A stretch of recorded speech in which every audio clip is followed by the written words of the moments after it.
इस वीडियो में हम लोग डिस्कस करेंगे taxes on the IPO listing gain. जी हाँ भाई, अच्छे अच्छे गेन छाप रहे हो ना आईपीओ के ऊपर, तो गवर्नमेंट भाई आपके एक एक ट्रांजैक्शन को यहाँ पे ट्रैक कर रही है। कैसे करती है दिखाने वाला हूँ। प्लस बजट के बाद में लिस्टिंग गेन के ऊपर भाई टैक्सेस के अंदर भी चेंज आया है। टैक्स रेट यहाँ पे बदल चुकी है, आपको जो रिबेट मिलता था वो हट चुका है।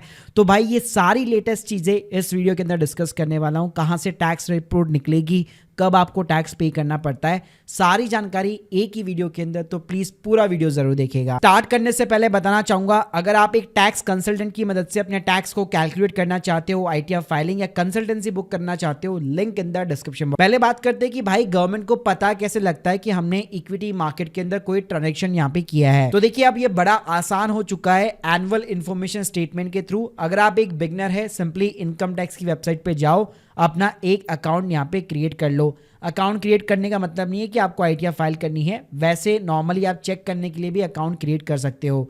अकाउंट क्रिएट करने के बाद में ऊपर ही ऊपर आपको एक एनुअल इन्फॉर्मेशन स्टेटमेंट दिखेगा, इसको चेक कर लीजिए। तो भाई यहाँ पे आपको प्रॉपर दिखने वाला है sale of securities and units of the mutual fund, जिसके अंदर सीडीएसएल यानी कि आपका जो डीमैट का डिपॉजिटरी होता है वो हर एक ट्रांजैक्शन यहाँ पे गवर्नमेंट को बकायदा रिपोर्ट करता है। तो यहाँ पे आप देख सकते हैं के फिनटैक्स, कैम्स हो गया, सीडीएसएल हो गया, एनएसडीएल हो गया, ये चारों जो एंटिटीज होती है वो यहाँ पे बकायदा रिपोर्टिंग करती है। तो अगर आईपीओ के अंदर आपको अलॉटमेंट हुआ है, शेयर आपके क्रेडिट हुए, आपने सेल आउट किए, होल्ड किए, सारी हिस्ट्री यहाँ पे आपको देखने को मिल जाती है। प्लस इसके ऊपर अगर आप क्लिक भी करोगे तो आपको यहाँ पे जो है एक एक शेयर की बकायदा डिटेल्स देखने को मिलेगी। जैसे भाई आप स्क्रीन के सामने देख सकते हो, यहाँ पे ज्योति लैब्स लिमिटेड के शेयर्स दिखा रहा है, औरबिंदा लिमिटेड हो गया, मतलब जो भी शेयर्स आपने बेचे हैं, चाहे आपने शॉर्ट टर्म प्रॉफिट कमाया, लॉन्ग टर्म कमाया, सब कुछ भाई यहाँ पे एआईएस में दिख जाता है गवर्नमेंट को। अब बात करते हैं कि यहाँ पे आईपीओ की लिस्टिंग गेन के ऊपर कितने टैक्स लगते हैं। तो देखिए आईपीओ को जो है इक्विटी डिलीवरी के अंदर कंसीडर किया जाता है।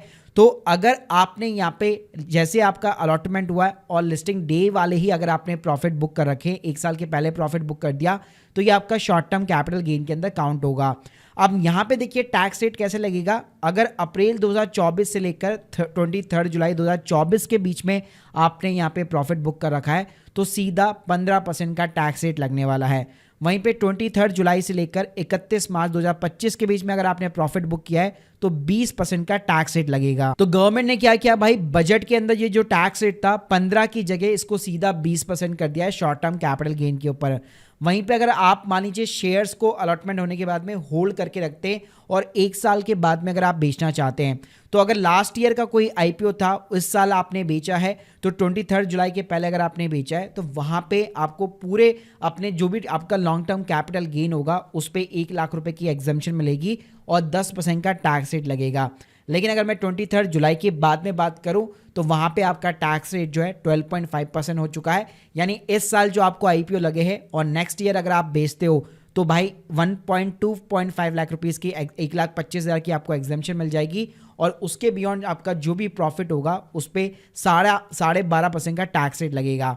प्लस ये जो 1,25,000 की एग्जम्पशन होगी वो ध्यान रखना सिर्फ आईपीओ के ऊपर एप्लीकेबल नहीं है, इसमें आपके म्यूचुअल फंड्स भी आगे और नॉर्मल आपके जितने भी इक्विटी के जो ट्रांजेक्शन होते हैं वो भी यहाँ पे कवर है। यानी टोटल प्रॉफिट में अगर आपका 1.25 के ऊपर प्रॉफिट जाता है सीधा 12.5% का आपका रेट लगने वाला है। अब देखिए अगर मैं लॉसेस के ऊपर बात करूं तो लॉस के ऊपर भाई कोई भी टैक्स नहीं लगता है, लेकिन इसका एक सबसे बड़ा एडवांटेज है आईटीआर फाइलिंग में अगर आप अपने लॉसेस को शो करते हो, चाहे आईपीओ की बात करो या नॉर्मल इक्विटी डिलीवरीज की बात करूं, आप 8 साल तक कैरी फॉरवर्ड कर सकते हो। शॉर्ट टर्म कैपिटल लॉसेस को आप शॉर्ट टर्म कैपिटल गेन के प्रॉफिट्स के साथ में plus long term capital gain profits के साथ में भी सेट ऑफ कर सकते हो। यानी एसटीसीजी के लॉसेस, एसटीसीजी के प्रॉफिट्स और एलटीसीजी के प्रॉफिट्स दोनों को सेट ऑफ कर सकते हैं।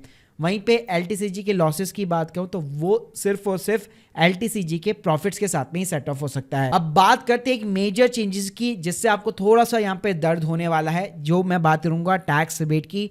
तो देखो अगर आप यहाँ पे ओल्ड टैक्स रिजीम चूज करते हो जहाँ पे 5 लाख तक कोई टैक्स नहीं लगता है और 2.5 लाख के ऊपर की इनकम पे 12,500 का गवर्नमेंट टैक्स का रिबेट देता है, तो अगर आपने ओल्ड टैक्स रिजीम अडॉप्ट किया हुआ है और आपकी टोटल इनकम 5 लाख के नीचे, जिसमें भाई आपका ये शॉर्ट टर्म कैपिटल गेन वगैरह भी मान लो शामिल है, तो उस केस में कोई दिक्कत नहीं है। अगर आपका टैक्स लगता भी है तो सारी इनकम पे जो है आपका मतलब अगर 5 लाख के नीचे है और आपका मान लो टैक्सेस वगैरह सब मिला के 8 या 9 हज़ार भी बन रहा है तो आराम से आपका माफ़ हो जाएगा, क्योंकि गवर्नमेंट 12,500 की रिबेट देती है।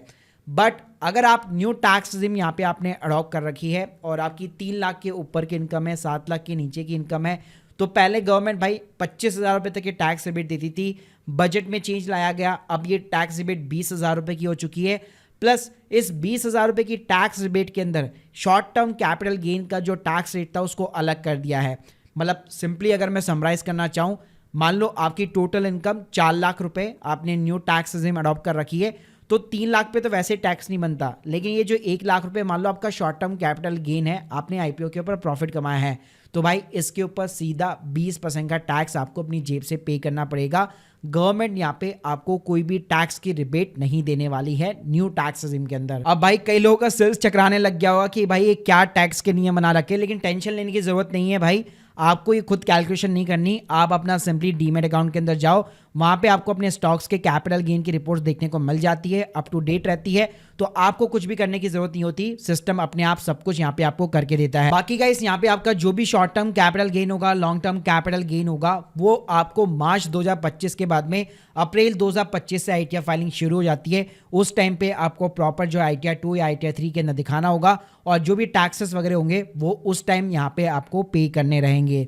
So guys hope you like this video. अगर आप लोग के कोई भी डाउट्स है कमेंट बॉक्स के अंदर जरूर बताइए, और ये जो टैक्स लॉ के अंदर चेंजेस हुए उसके ऊपर आपका क्या फीडबैक है वो भी बताइएगा। Thank you guys, thank you very much.